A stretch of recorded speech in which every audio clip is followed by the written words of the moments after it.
Ibababa ko lang itong aking gamit at maya maya mag-uumpisa na akong mag basking. At syempre may dala akong paninda.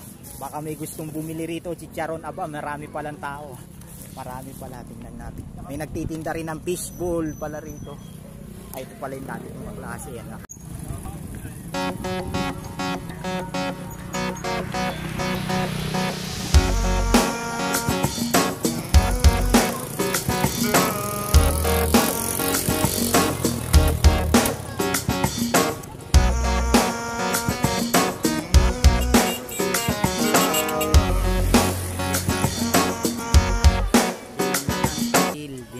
Sport. Ito yung aking mga paninda saka yung gamit na gagamitin mamaya.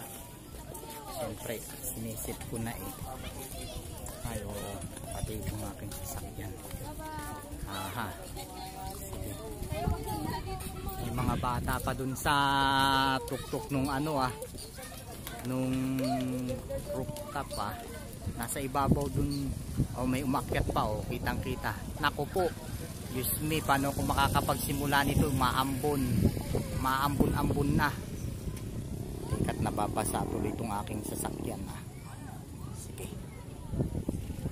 Yan, mag-uumpisa sana ako, kaso lang napasilong muna dahil umambon.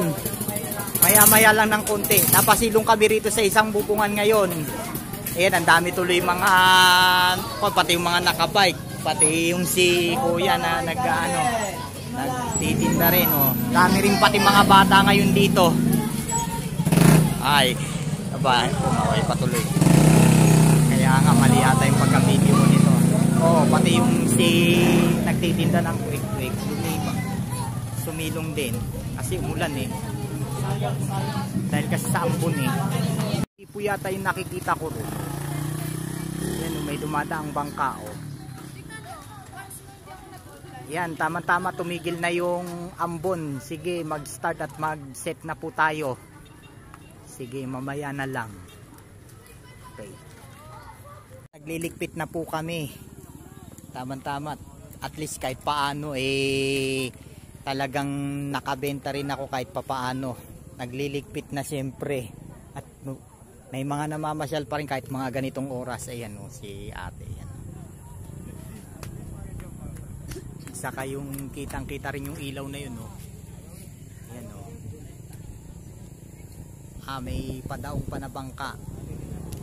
Maya lang ay paalis na siyempre tayo at nililigpit na siyempre muna natin itong gamit.